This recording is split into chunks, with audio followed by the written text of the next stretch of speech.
Então, boa noite. Hoje, dando continuidade às nossas aulas, vamos falar dos biomas,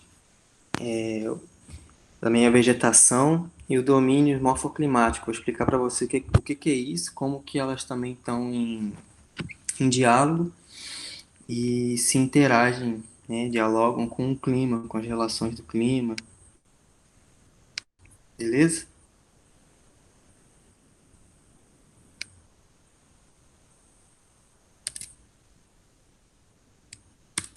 Então,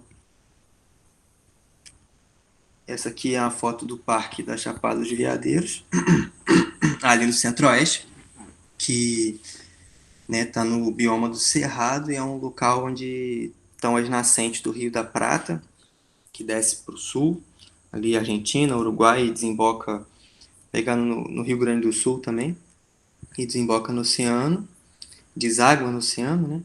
Também tem a nascente do Rio São Francisco lá, uma bacia muito importante no nosso das hidrografias, né, do Brasil. Nas águas tem um papel muito importante o Rio São Francisco. E também está lá tão nascente, não só lá, lógico que não, né, do Rio Amazonas, né, que tem a sua importância muito grande também. Então, começando com o bioma, a gente caracteriza como uma unidade biogeográfica, ou seja, né, bio porque estamos falando da vida, falando da fauna, da flora, micro-organismos também, né, questão da vida ali naquela região, naquele local, e geográfica, que diz com a ver com o relevo, com as águas, né, com as formações geológicas, e que vão ser caracterizados os biomas pelos traços climáticos, os fitogeográficos, ou seja, relação com as plantas, e topográfico. Então, esses aqui são os biomas que a gente tem, né? A Amazônia, os biomas brasileiros. Amazônia, Cerrado, Mata Atlântica, Caatinga, está lá no Nordeste, Pantanal e também o Pampa. Essa aqui é a distribuição geográfica no território. Então, né, a gente tem o bioma da Amazônia na região norte do Brasil, ali né, correlacionado com a floresta amazônica. O Cerrado ocupando o centro-oeste, parte de Minas, a grande parte de Minas. Né, o oeste aqui da Bahia também, chega até lá o Maranhão. Você vê que o Maranhão tem essa transição entre Cerrado e Amazônia. Também o Mato Grosso acontece isso. O Pantanal está aqui, Mato Grosso e Mato Grosso do Sul. Caatinga, essa parte vermelha aqui no Nordeste, é o sertão nordestino, né? Aquele solo seco, aquele clima seco, pedregoso, difícil de cultivo por conta da falta de chuva. O Pampa, na região sul, extremo sul do Brasil, né? Região bem próxima, em termos de cultura, muito parecido, em termos de práticas culturais, né? Muito próxima aí da Argentina, do Uruguai, e práticas econômicas também, né? Relações econômicas. E a Mata Atlântica, né, que está aqui no litoral, uma parte boa do sul, São Paulo também, Minas, e que é o bioma que a gente vai ver que já teve grande parte, quase nada resta da Mata Atlântica, grande parte já foi desmatada. Então, retorno o mapa do climas do Brasil, você vê como que está dialogando, como que estão relacionados. Então, a gente vê, por exemplo, que o bioma da Amazônia ela é influenciado pelo quê? Pelo clima equatorial, né? Quer dizer, ali é a região, né, de clima equatorial. E aí vão ter os fatores, né, a gente viu na última aula os fatores que formam esse clima, né, que influenciam o clima. Então vai ser principalmente a questão de estar numa latitude da linha do Equador, onde tem insolação direta, as massas de ar equatorial, que são quente, úmida, bastante rio, bastante floresta, que já diz a ver também com a questão do domínio morfoclimático. Aqui à esquerda é o mapa domínio morfoclimático, que a gente vê como que tem, é bem próximo, né? A distribuição ela é parecida. que teria talvez aí de novidade são essas áreas de faixas de transição, que é esse mapa rosa aqui, que estão sob a influência, né, de um clima que seria, por exemplo, o cerrado, mas que é uma faixa de transição, ou seja, uma vegetação, as características desse local, elas são misturadas, porque você vai ter aqui, por exemplo, no Mato Grosso, no norte do Mato Grosso, paisagens, né? Então estamos falando de morfologia, nós vamos estar falando da estrutura geológica, do relevo, da paisagem, da vegetação, do tipo de solo. Então são paisagens que são próximas tanto da Amazônia quanto do Cerrado. Por isso essa faixa de transição. Mas a gente vê aqui, né, o domínio da Caatinga, também está aqui o clima semiárido, que é o que dá origem ao bioma da Caatinga. Tá? De domínio morfoclimático tem a diferença que é o tipo das florestas de araucárias, aqui nas serras gaúchas, nas serras do sul, quer dizer, que também pega o Paraná, Santa Catarina e Rio Grande do Sul, é esse roxo aqui no mapa dos domínios morfoclimáticos, que fazem parte do bioma da Mata Atlântica. Né? Mas é um outro tipo de vegetação, e aí tem outro tipo de domínio, outro tipo de relevo também, então outro tipo de domínio. A hidrografia é um pouco diferente, se você for comparar a hidrografia daqui do norte, do nordeste, que já seria mais influenciada pelo Rio São Francisco, tá? As pradarias, elas aqui no sul amarelo, sob influência do clima subtropical, que é o que dá origem ao bioma dos Pampas, os Pampas do Sul. Já em termos de domínio morfoclimático, aqui na Mata Atlântica, pegando aqui a zona da Mata Mineira, o estado inteiro do Rio de Janeiro, o Espírito Santo, São Paulo também, grande parte de São Paulo, são os mares de morro, que são aquelas colinas, aquelas montanhazinhas pequenas, aqueles morros que a gente chama, né? Não é montanha. A gente pode até ver numa outra aula a diferença assim, de classificação dos relevos. A gente vai ver, na verdade, mais para frente. Mas são os mares de morro, são essas colinas que são côncavas, né? O geógrafo que fez essa análise, esse estudo, ele fez toda uma descrição, descrevendo esses lugares, né? Cada um com as suas características. Mas a gente vê como que tá dialogando, né? Tá tudo relacionado.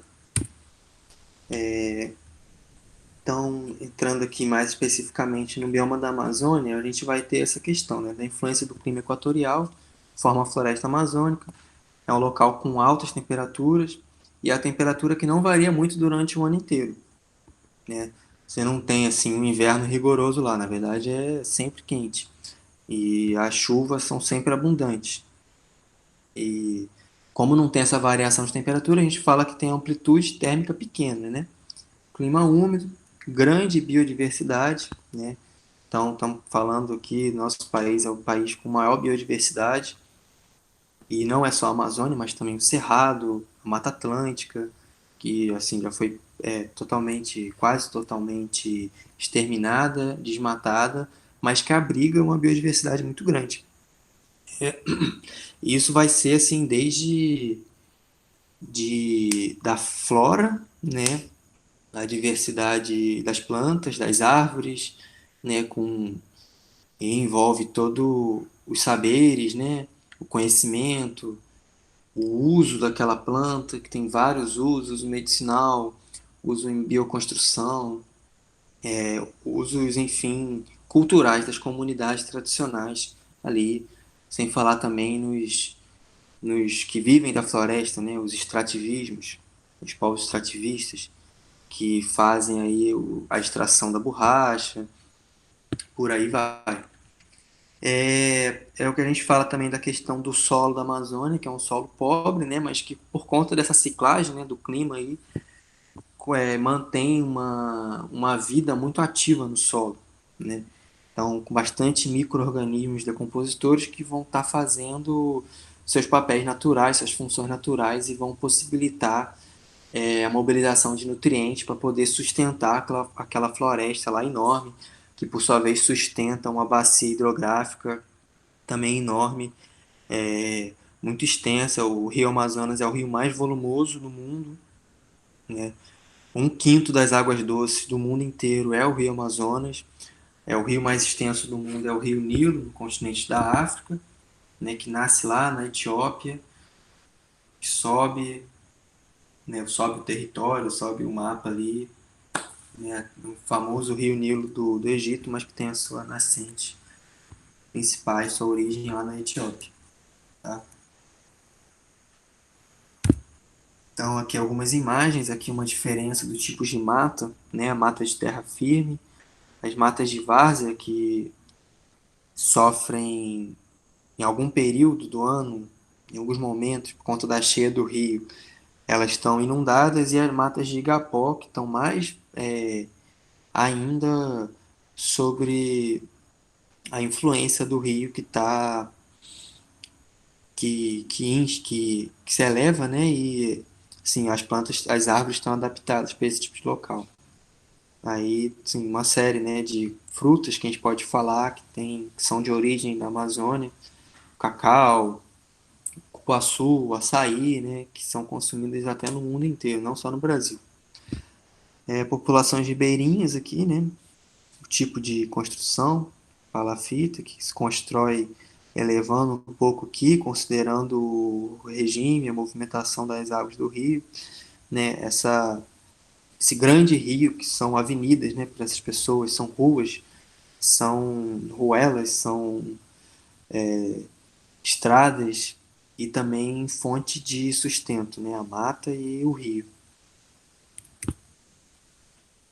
O Cerrado a gente viu, né? Tá ali na região do Centro-Oeste, mas também pega uma parte do Nordeste e do Sudeste, que está sendo influenciado sobre o clima tropical continental. Então aí a gente pode falar que tem duas estações, uma que é o verão quente e chuvoso, e o inverno que é mais seco e mais frio, né? Ou seja, como também está no continente, tem a influência da continentalidade, que é um fator que vai gerar clima, né? Influenciar climas. Então, quando ele está ali no continente, tem uma amplitude térmica maior. A vegetação, né? São árvores e arbustos geralmente pequenos, até se fala que o cerrado é a floresta de cabeça para baixo, porque as raízes muitas vezes são maiores, então se você pega um perfil assim da floresta, pegando desde o subsolo até a parte aérea, a gente vai ver que algumas árvores têm as raízes maiores do que a copa, maior do que é apresentado. Isso é poder buscar algo mais fundo, né? É por conta desse regime. São árvores, né? Troncos retorcidos, casca grossa. A gente fala nisso, tem uma fauna muito abundante também, muito diversificada. E aí, questão do relevo, seriam extensos planaltos e chapadas sedimentares, a gente vai ver isso com mais detalhe na próxima aula. E depressões também, né? E a gente tem que falar, quando fala do cerrado, é importante, a gente vai voltar nesse assunto no final da aula, mas é a questão do desmatamento, né? Que é uma floresta, a mata original já em torno de 80% foi desmatada, a original, e está aí na mira do agronegócio. Cada vez se expande mais e a gente vai ver como que já chegou na floresta amazônica, até amazônica. Se a gente vê o aumento das queimadas, o aumento das áreas para a produção de grãos pelo agronegócio e também das áreas de pastagens, tá? Então é importante estar falando da influência dos impactos ambientais. Um pouco de imagens aqui do Cerrado, tá? Então a gente fala aqui de extensos planaltos, que são as áreas elevadas com relevo plano. As planícies seriam as áreas de baixa altitude e que também são planas. Não se vê muita montanha, um relevo muito acidentado. E aqui as depressões é isso aqui, essas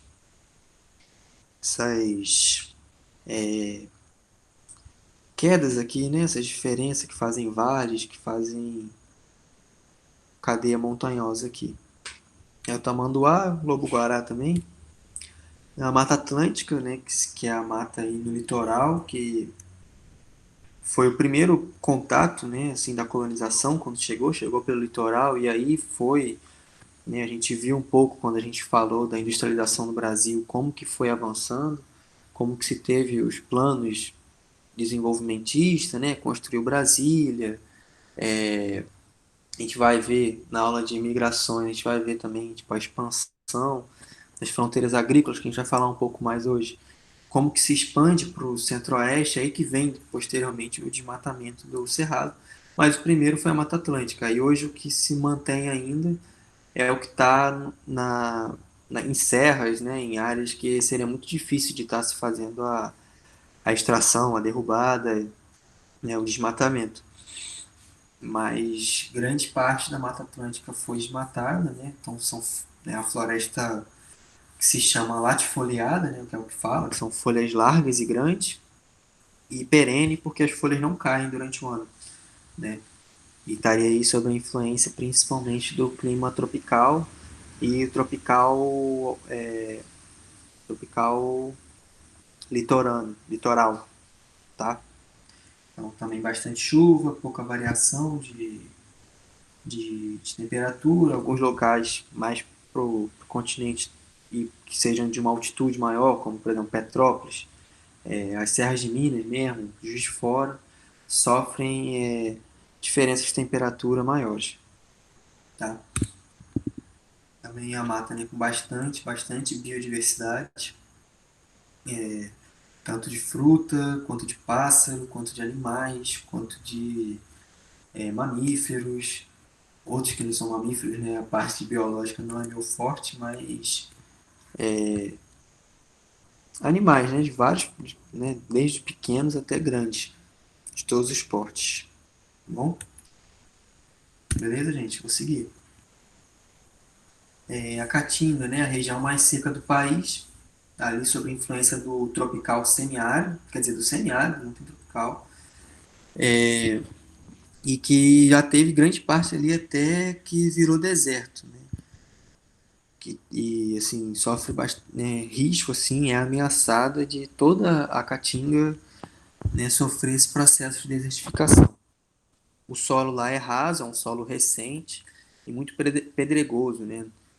Como chove pouco também, não tem muito intemperismo, ou seja, não tem muito é, ação da chuva ou ação de vento que vá fazer com que essas pedras se tornem solo, né? Se tornem terra. Então, por isso que fala que é um solo raso, é um solo recente, muito pedregoso. Então, isso faz com que o solo seja rico quimicamente, tem bastante nutrientes, né? É rico na parte química, só que como tem pouca matéria orgânica, né, diferente da Amazônia, que tem aquela rápida ciclagem de matéria orgânica, né, justamente por ter muita chuva, né, uma influência muito grande, o que faz com que seja uma área abundante, uma área diversa, né, biodiversa. Já na Caatinga, não. Tem a sua diversidade, sim, mas é pobre em matéria orgânica, tem pouca chuva, então acaba que a agricultura se torna difícil também, né, complicado. E aí o tipo de planta lá são classificadas como as xerófilas, né, que são acostumadas com a aridez. Um exemplo são as cactáceas, ou seja, os cactos. Isso nas áreas mais baixas, em altitudes mais baixas. Nas altitudes mais elevadas, já se tem as caducifólias, né, que perdem a folha durante o período mais seco aí, tá? Isso é estratégia da natureza poder poupar energia, né? Beleza? Então, em termos de fauna, né? Também bastante pássaros, cutia, preá, tem o veado, assim como tem veado também no cerrado, répteis, sapo, e relevo com o Planalto da Borborema, por exemplo, que a gente viu que ele impede a chegada das chuvas que se precipitam, né? Das águas, das massas de água que chegam do oceano, que foi precipitado e não permite a chuva no interior. Então, por isso você tem o sertão nordestino, essa área deserta, né? Essa área semiárida, na verdade, né? Não é deserta de fato, é semiárida. Importância do Rio São Francisco na região, né? Gerando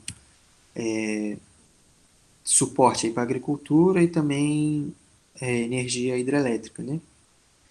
Aqui o mandacaru, o cacto, outros tipos de cactos, né? Aquela uma casa típica também, uma morada tradicional da região. Vocês veem como é um solo arenoso, bastante pedregoso, mas também tem alguns planaltos e áreas verdes, onde tem mais concentração de água. O Pantanal é a maior planície inundável do Brasil.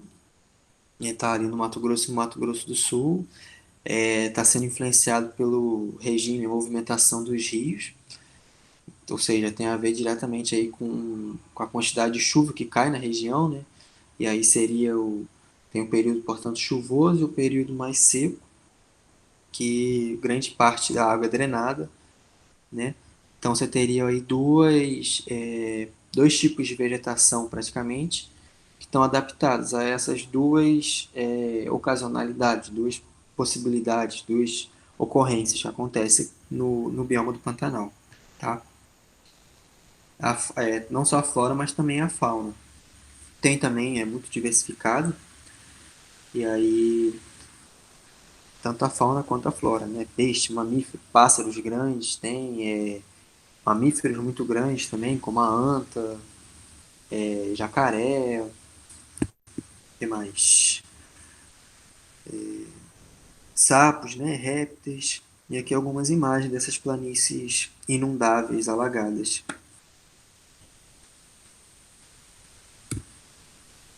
O Pampa, na região sul, está sob a influência do clima subtropical, né? E é constituído principalmente por planícies, ou seja, áreas planas e de baixa altitude. É uma área de clima frio e seco, né? A vegetação lá principalmente é de capins, né? Gramíneas.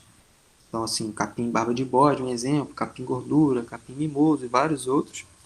E isso também é um local onde se permite o cultivo né, naturalmente, né? Tanto que foi o primeiro local do Brasil onde vai surgir a agricultura dos grãos, que são de clima temperado, né? O clima subtropical ele é próximo ao clima temperado, né? Então, o solo também, por conta das características físicas, características químicas, são parecidas com o solo temperado, e aí o cultivo de aveia, soja, esse tipo de grão. O trigo também, né? Alguns exemplos de animais a gente tem a garça, lontras, também capivaras, que é algumas imagens, tá, pessoal? Bastante explorada a questão da pecuária lá, né? Por conta desses campos planos, as planícies. Aqui o mapa da vegetação brasileira, a gente percebe como que também dialoga, né? Vocês concordam comigo? Alguém quer fazer algum comentário? Alguém tem alguma dúvida, dando para acompanhar?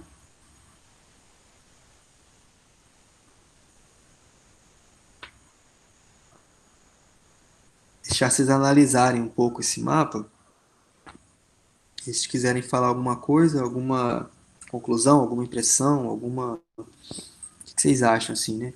Isso aqui exclusivamente seria o mapa da vegetação. E aí, como que ele dialoga aí com a questão do climático, a questão dos biomas também.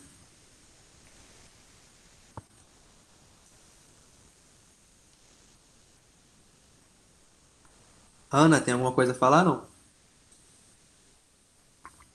Ana, Leandro?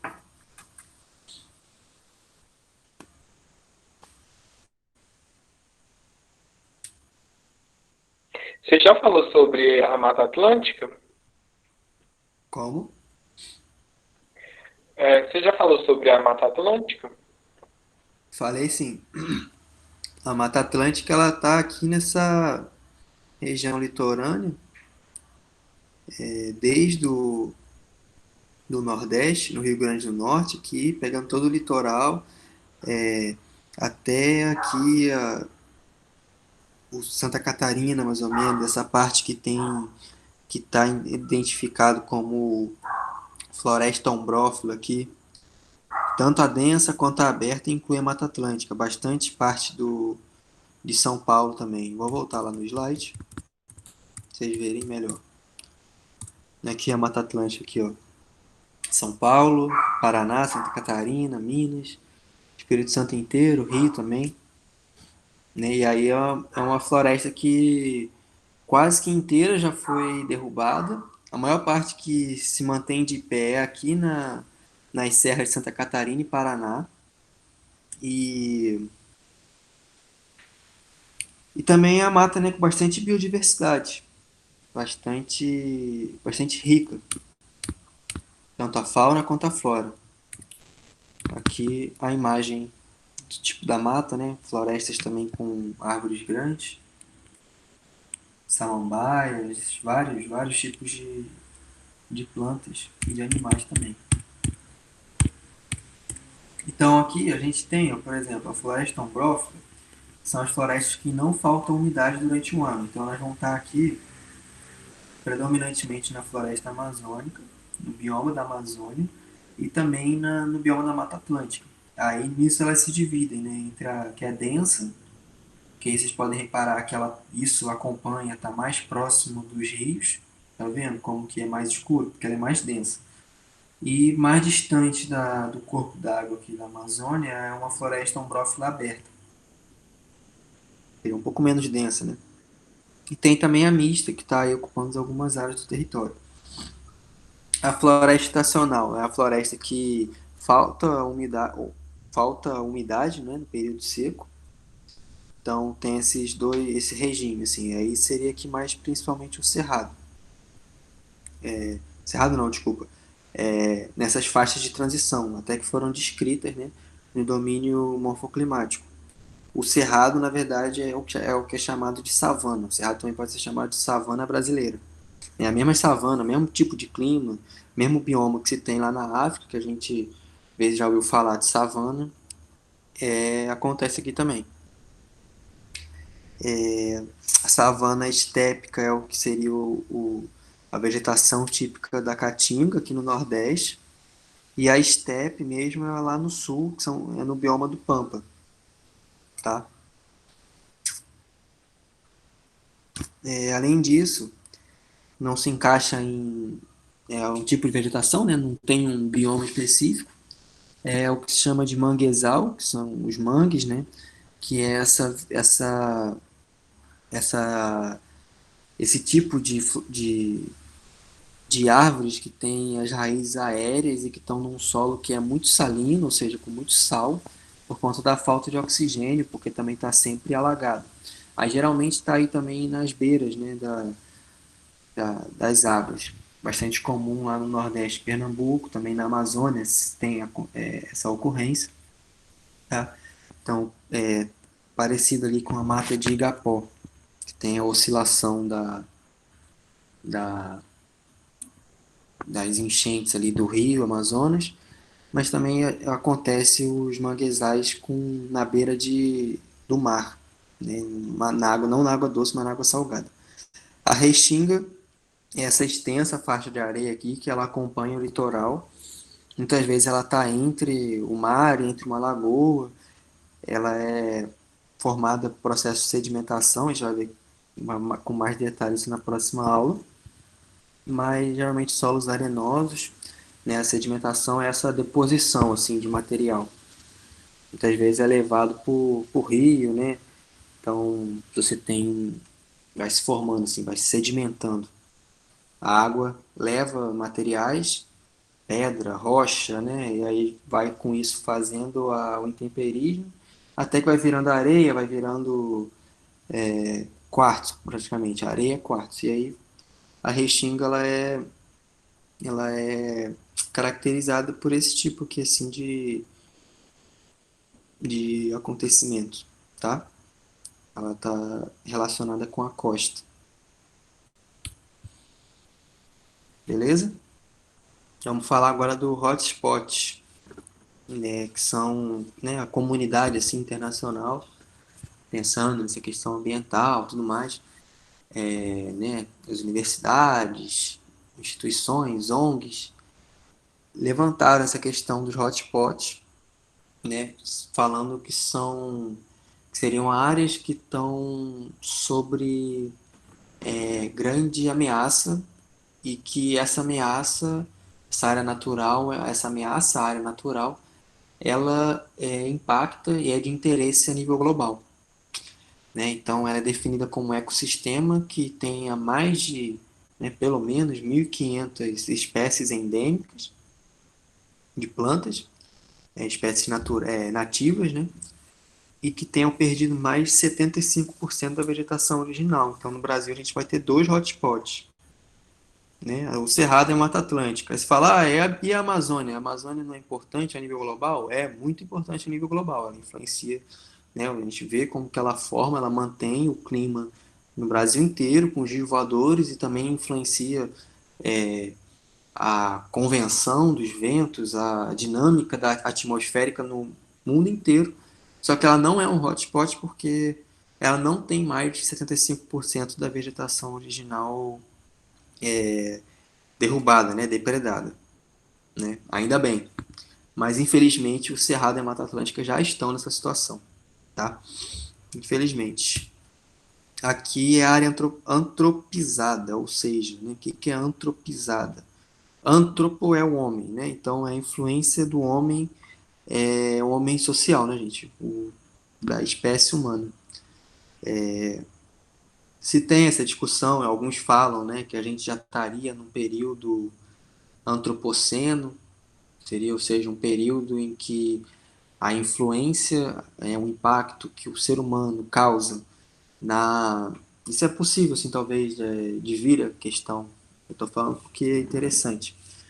Um texto sobre essa questão, essa discussão que existe dentro da comunidade acadêmica, dentro da comunidade científica, e não só isso, mas política também, né, social, inevitavelmente, é essa questão, se a gente está ou não no antropoceno, né? Ou seja, se a gente está num período, numa era geológica, né, que já teve o Paleozoico, onde tinha os dinossauros, né, e vários outros, Quaternário, Cenozoico, cada um, por exemplo, teve o primeiro que surgiu as bactérias, os seres eucariontes, e foi evoluindo.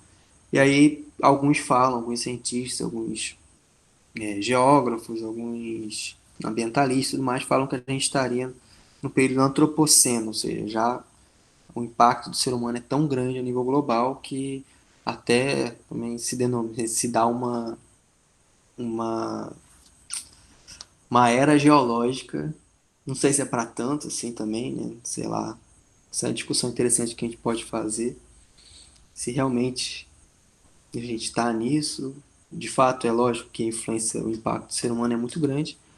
Mas enfim, a gente vê aqui um mapa, né? Essa parte vermelha é onde se tem a ação humana, onde já está desmatado, onde já é estrada, onde já é casa, onde já é cidade, onde já é indústria e por aí vai. Então, tem muito a ver também com a questão da concentração da população, né, brasileira, que a gente já viu na outra aula de industrialização, como que a população, ela no território está mal distribuída, ela está concentrada principalmente aqui no litoral, na região sudeste, Rio, São Paulo, nas capitais também, de todos os estados tem a concentração, e no centro-sul, né, pegando essa parte aqui de Mato Grosso do Sul, o Paraná, São Paulo, uma parte de Minas também, Goiás. Então, tem a ver com a ação humana, né?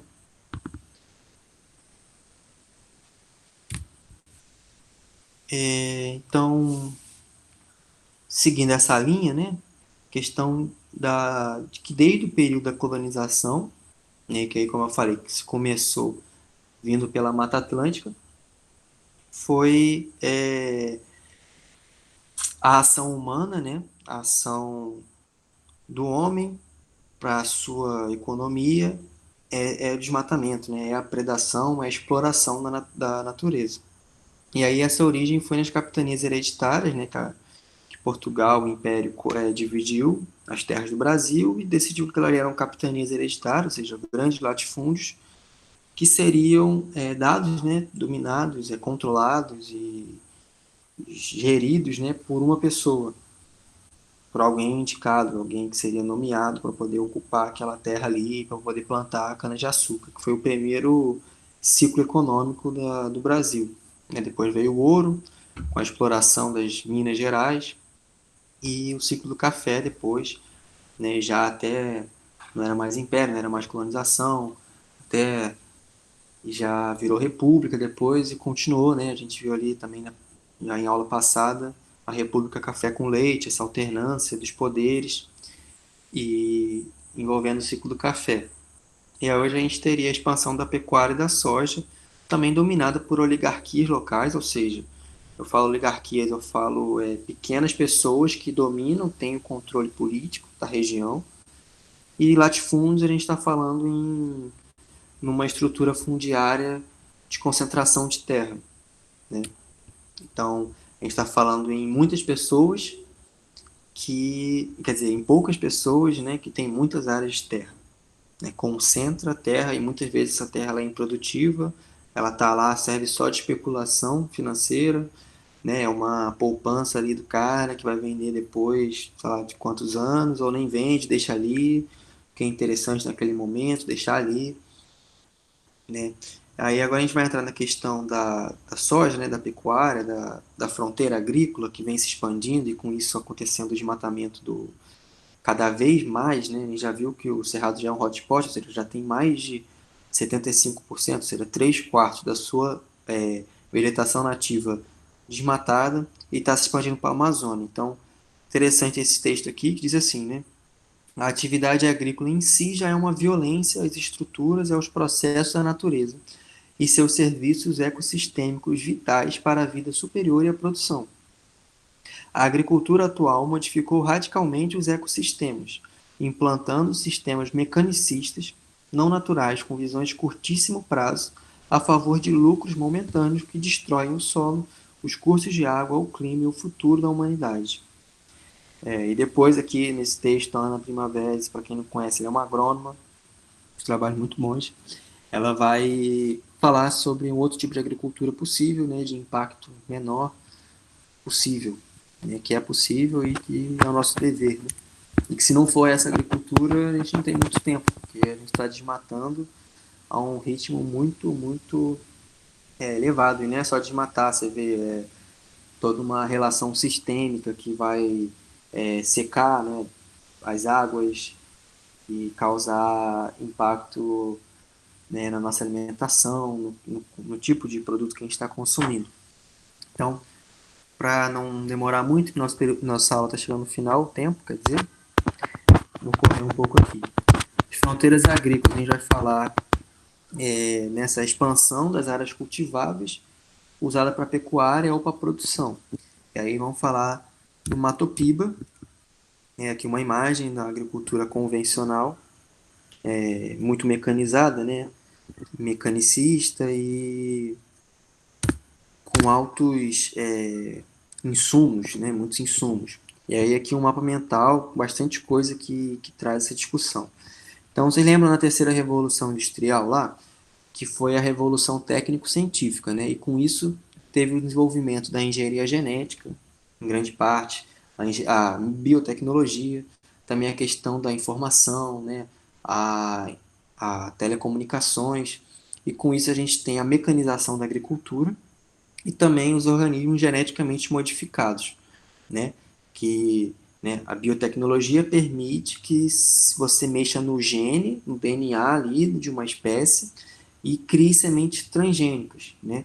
E aí com isso, que é aqui tem que falar, né, que questão de prova muito possível, né, de estar vindo essa problemática, é a questão da soja, que é tradicional de solos temperados, de clima mais frio, como que ela começou, né, eu falei no sul aqui, lá na região dos Pampas, mas que com a semente transgênica, a revolução técnico-científica, que na área da agricultura em específico, ela vai se chamar Revolução Verde, tá? Revolução Verde, que é o que traz a mecanização, né, as grandes máquinas e também os indivíduos, os organismos geneticamente modificados, permite que crie uma semente de soja que seja transgênica a ponto dela se adaptar, se adapta ela a um clima mais quente. E aí com isso vai se ter o cultivo vai ter a expansão para o cerrado, né? Isso vai gerar o quê? Conflitos no campo, com conflitos étnicos, né? Você tem muitas comunidades tradicionais lá, os gerazeiros, é, povos indígenas também, por aí vai, né? Outras comunidades, muitas comunidades tradicionais.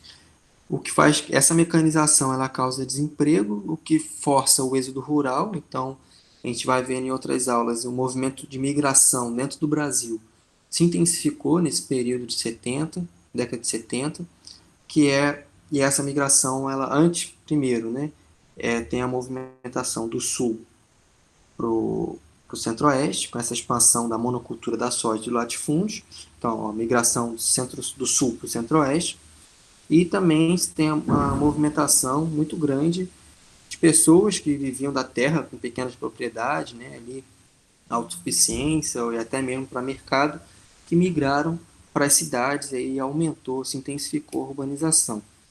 Tá?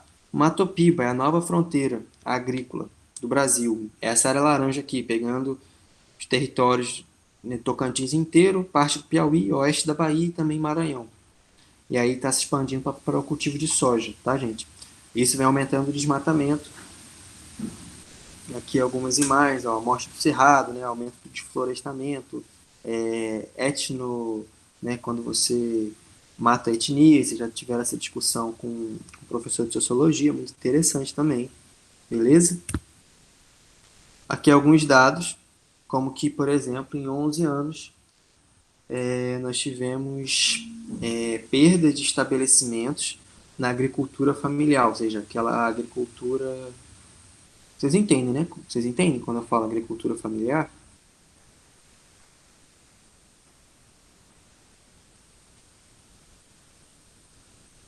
Entendem? Não, não. Explica um pouco melhor que eu estou um pouco mais dúvida ainda não entendi. Desculpa, não ouvi, Sônia. É a Sônia que tá falando? É assim, não entendi. Explica um pouco melhor que eu estou pegando Tá. agora, que eu estou entendendo. A questão da agricultura familiar é a agricultura de pequenas propriedades, geralmente, né? E quem trabalha ali é a família. Né? Às vezes, sim, acontece de contratar pessoas de fora, ter essa contratação, mas em geral é a agricultura tradicional, né? Está aí diminuindo, perdendo cada vez mais a sua representatividade, né? Sua expressividade, assim. Você vê como que isso aqui é o censo de 2017, mais de 2 milhões de pessoas perderam o emprego. Isso tem muito a ver com a terra que às vezes fica seca, porque o vizinho tem um latifúndio, né? Uma área muito grande, acaba secando por conta do cultivo em monocultura. Geralmente a agricultura familiar ela está relacionada não ao cultivo de uma cultura só, né? Como faz no agronegócio, entendeu? Foi?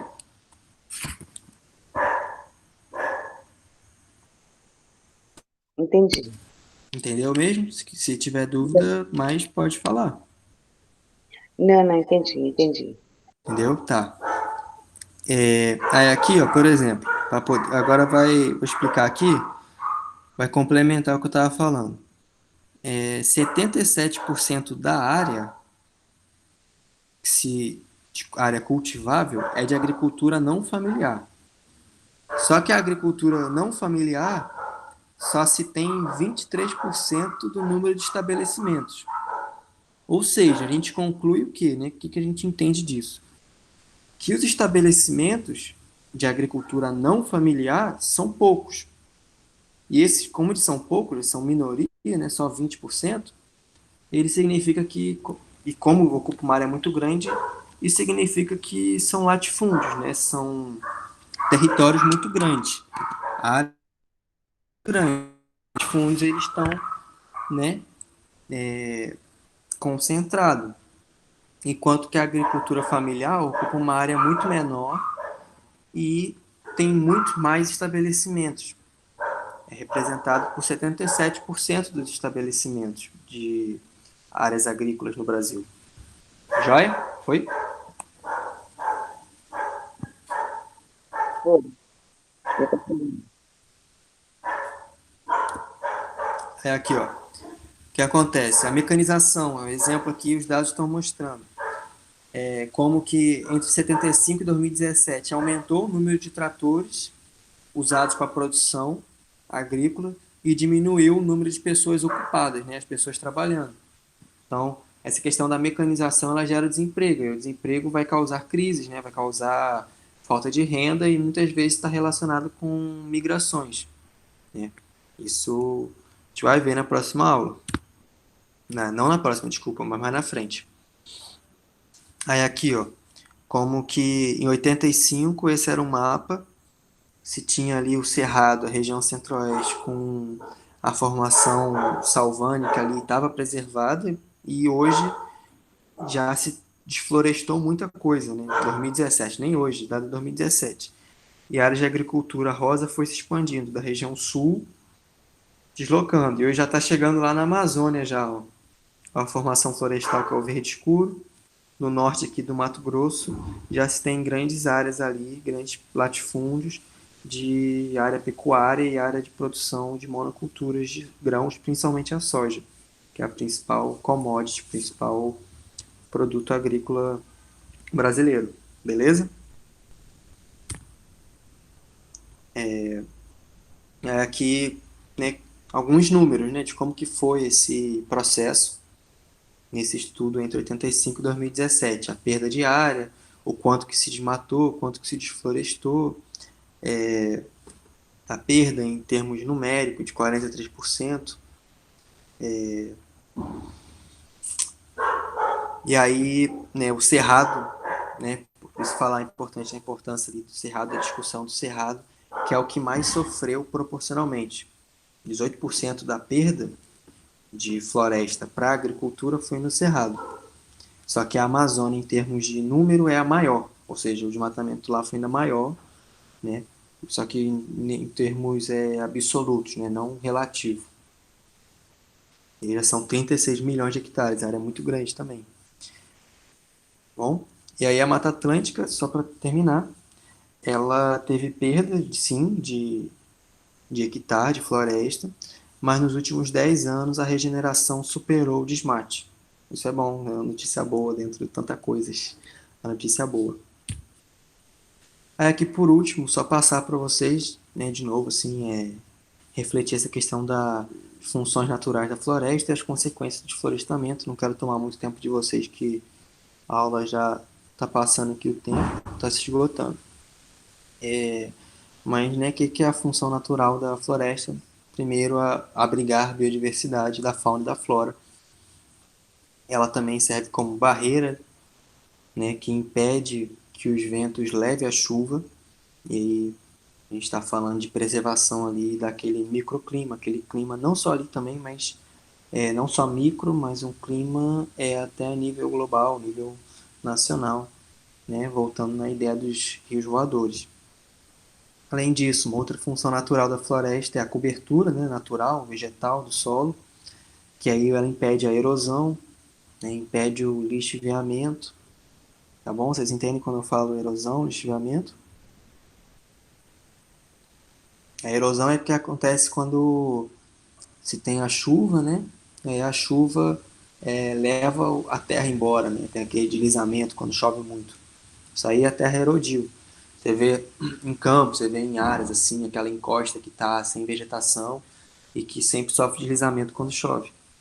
Já o lixiviamento é um processo que vai acontecer por não ter a vegetação para segurar ali, né? Está cumprindo a função, os nutrientes são levados embora, né? Ou seja, o solo se empobrece e isso acarreta consequências, né? Vai dar consequências que vão impactar as práticas econômicas, sociais da população, beleza? Assoreamento do rio é quando a chuva, né, dá aquela levada e, e faz com que o rio ele perca ali o fluxo natural, às vezes seca, às vezes concentra a terra, né, faz com que se acumule ali, tem aquele acúmulo, e aí, né, mais uma outra consequência do desflorestamento. Outra consequência também é a enchente nas cidades, porque quando você desmata, né, você não tem mais a floresta que vai estar captando água, armazenando água. Então, outra função natural é a preservação da água, dos rios, e regulação do clima, né, das chuvas, da temperatura, da umidade do local. que é a imagem que mostra a influência de uma área desmatada para uma não desmatada. Você vê que 100% da chuva que caiu na área que é desmatada é levada. O solo ali não vai absorver aquela água, porque não tem floresta ali. O solo também vai ficar duro, vai ficar seco quando bater o sol. Então a água não vai mais, né, se penetrar ali. Enquanto que quando você tem a floresta de pé, só 25% da água escorre, o resto fica ali, o resto, o que não fica ali vai alimentar o rio, o que não alimentar o rio vai retornar em forma de nuvem que vai manter o regime das chuvas. Beleza, gente? Aqui se acaba a nossa aula. Muito obrigado pela presença de todo mundo.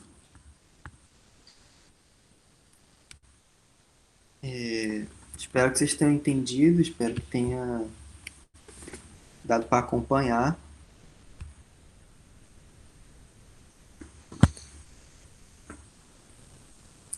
Alguém quiser fazer algum comentário, alguma dúvida.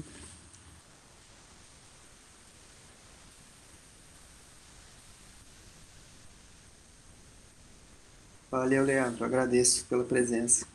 Muito obrigado. Boa noite, Luana. Boa aula para vocês agora. Bom final de semana. Boa noite.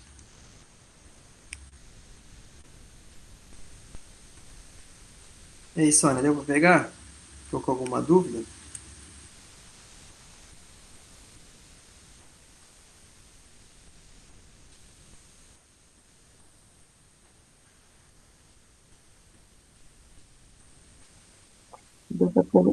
Deu pra pegar assim.